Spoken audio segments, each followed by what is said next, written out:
అందరి ఆమోదంతో శాసనసభ డిప్యూటీ స్పీకర్గా ఎన్నికైన మీకు వ్యక్తిగతంగా తెలుగుదేశం పార్టీ తరఫున కూడా మనస్ఫూర్తిగా అభినందనలు తెలియజేస్తున్నా. శుభాకాంక్షలు అధ్యక్ష. సినిమా రంగంలో ఇక్కడే మా మిత్రుడు పవన్ కళ్యాణ్ గారు ఉన్నారు. త్రిపుల్ ఎంత సంచలనం సృష్టించిందో నేటి రాజకీయాల్లో మీ చరిత్ర కూడా అంత సంచలనాన్ని సృష్టించిన దిశ.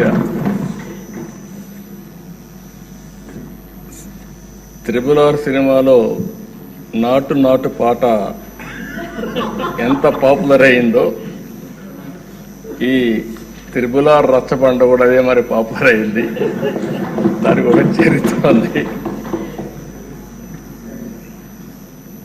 అలాంటి ఒక్కొక్కసారి జీవితంలో కొన్ని సమస్యలు వస్తాయి. ఆ సమస్యల్ని ధైర్యంగా ఎదుర్కోవడం చాలా ముఖ్యం. తిరిగి ఆ కుర్చీలో కూర్చుంటే నిండుగా కనపడుస్తున్నారు.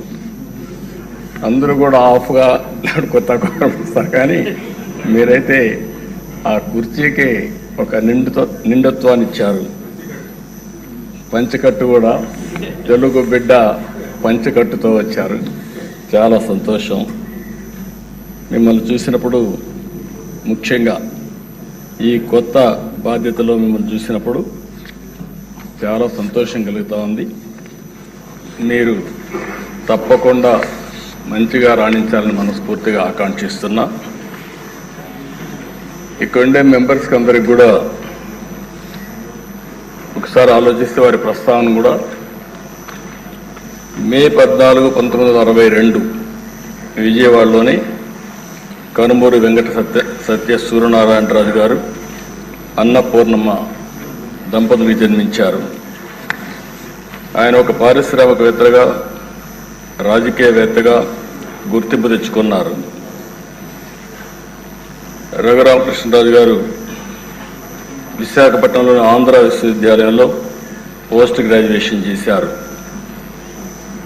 డిస్టింక్షన్లో పాస్ అయ్యారు. అప్పటి నుంచి కూడా మీరు ఎక్కడ చూసినా ఉత్సాహంగా మెరిట్లోనే ఉన్నారు. ఆయన మొదటి నుంచి మెరిట్ స్టూడెంట్. ఇండస్ట్రీ కూడా విద్యుత్ రంగంలో, ఎడిబుల్ ఆయిల్స్లో ఇలాంటి వ్యాపారాలు కూడా చేసి గుర్తింపు తెచ్చుకున్నారు. వాళ్ళ కుటుంబానికి కూడా రాజకీయ నేపథ్యం ఉంది. శిరీష్ రాజు గారు, వీళ్ళ తాతగారు, ఆయన జిఎస్ రాజు గారు 1958 నుంచి 64 వరకు ఏపీ లెజిస్లేటివ్ కౌన్సిల్ పదవికి మొట్టమొదటిసారిగా డిప్యూటీ చైర్మన్గా పనిచేశారు. ఇంకో పక్క సిరీస్ ఫార్మా ఎస్టాబ్లిష్ చేశారు అప్పట్లోనే, కానీ కొన్ని కారణాల వల్ల దాన్ని ముందుకు తీసుకుపోలేకపోయారు. కానీ లేకపోయింటే ఈరోజు రిచెస్ట్ మ్యాన్ ఆంధ్రప్రదేశ్లో ఆయనే ఉండేవాడు. అప్పట్లో ఫార్మా అనేది చాలా ముఖ్యం. మన డిప్యూటీ స్పీకర్ గారు 19లో నర్సాపూర్ ఎంపీగా పోటీ చేసి గెలిచారు. అయితే వీరి ఆలోచన, వీరి వ్యక్తిత్వం మామూలుగా ఉండే వాళ్ళకి అడ్జస్ట్ కాలేరు. ఏదున్నా సరే ఫ్రాంక్గా మాట్లాడతాడు. మనసులో కల్మషం ఉండదు. ముందు వెనుక చూడకుండా మాట్లాడుతూ ఉంటారు. ఎందుకంటే ఓసారి ఫ్రాంక్గా ఉండేటప్పుడు కొన్ని సమస్యలు కూడా వస్తాయి. అయితే నేను చాలా రోజుల నుంచి వాటిని దగ్గరగా చూస్తున్నా. ఎక్కడన్నా తప్పులున్నప్పుడు కానీ, ఎక్కడన్నా ఇది ఉన్నప్పుడు కానీ, చెప్పాలనుకున్నప్పుడు కానీ కొండ బద్దలు కొట్టి చెప్పడం వారి మనస్తత్వం. ఓసారి అలాంటి మనస్తత్వమే కొన్ని ఇబ్బందులకు గురి చేస్తుంది. అలాంటి ఇబ్బందుల్లోనే వారు ఎంత టార్చర్ అనుభవించారో ఒక ఉదాహరణ మాత్రం. ఆయన మీరు చూస్తే పోయిన గవర్నమెంట్ ఎప్పుడైనా సరే ప్రభుత్వాలు ఒక సంస్కరణ చేయడం, ఒక అభివృద్ధి చేయడం, లేకపోతే సంక్షేమ కార్యక్రమాలు చేయడం వల్ల ఎక్కడికక్కడ ఒక పాపులారిటీ వస్తుంది. కానీ పోయిన ప్రభుత్వం ఒక టెర్రరిజం, గవర్నమెంటే ఒక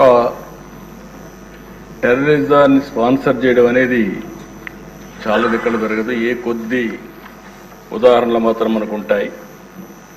అలాంటి చూసినప్పుడు సొంత ఎంపీ విభేదించినప్పుడు, డిఫర్ అయినప్పుడు కావాలంటే మనం దూరంగా ఉంటాం, అది వేరే విషయం. కానీ ఏ విధంగా ఆయన పైన కక్షగట్టి పనిచేశారో, ఏ విధంగా కుట్రబన్నారో మనం ఒక్కసారి గుర్తుపెట్టుకోవాల్సిన అవసరం ఉంది.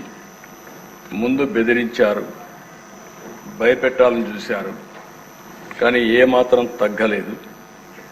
ఈయన నమ్ముకున్న సిద్ధాంతం ప్రకారం ముందుకు పోయి మాట్లాడే పరిస్థితికి వచ్చారు. అయితే మనం అందరం కూడా చూస్తే అలాంటి సందర్భంలో ఏకపక్షంగా తన సొంత ఎంపీ మీద రాజద్రోహం కేసు నమోదు చేసి, లేని కేసును నమోదు చేసి, ఆయన ఏమి కుట్రలు చేయలేదు, రాజద్రోహం చేయలేదు, లేకపోతే ఏదో పెద్ద ఇచ్చేసే సందర్భం లేవు. మనందరూ కూడా తెలుసు. రాజద్రోహం కేసు నమోదు చేసి 2021 మే 14వ తేదీన, మే 14వ తారీఖున ఆయన పుట్టినరోజు. ఆ పుట్టినరోజు ఆయన అరెస్ట్ చేసి పైశాచిక ఆనందం పొందాలనే ఉద్దేశంతో ఆయన అరెస్ట్ చేశారు. ఆ రోజు మీరు చూస్తే ఒక ఎంపీ పోలీస్ కస్టడీలో టార్చర్ చేయడం దేశంలోనే ఒక పెద్ద సంచలనమైంది. సిఐడి సీనియర్ అధికారులు, ఐపీఎస్ అధికారులు పోలీస్ కస్టడీలో ఒక ఎంపీని ఇలా హింసించిన సంఘటన భారతదేశ చరిత్రలో, నేను కూడా రాజకీయాల్లో 40 సంవత్సరాల నుంచి ఉన్నా, చాలా సంఘటనలు చూశాను. ఇదే మొదటి సంఘటన, ఇదే ఆఖరి సంఘటన నా అభిప్రాయం. నేను ఎప్పుడు చూడలేదు ఇలాంటి సంఘటన, ఎప్పుడు వినలేదు. ఆ రోజు మీరు చూస్తే 2021 మే 14వ తేదీన రఘురామరాజు గారి పైన సమోటోగా కేసు పెట్టారు. ప్రభుత్వాన్ని కూలదోయడంలో భాగంగా కుట్ర చేశారని రాజద్రోహం కేసు పెట్టారు. TV5 ABNతో కలిసి కుట్ర చేశారని ఆరోపించారు. 9 గంటలకు కంప్లైంట్ పెట్టారు, 10 గంటలకు FIR నమోదు చేశారు. మధ్యాహ్నం 2 గంటలకు హైదరాబాద్లో ఇంట్లో ఉంటూ వచ్చి అరెస్ట్ చేశారు. అంటే మీరు గుర్తుపెట్టు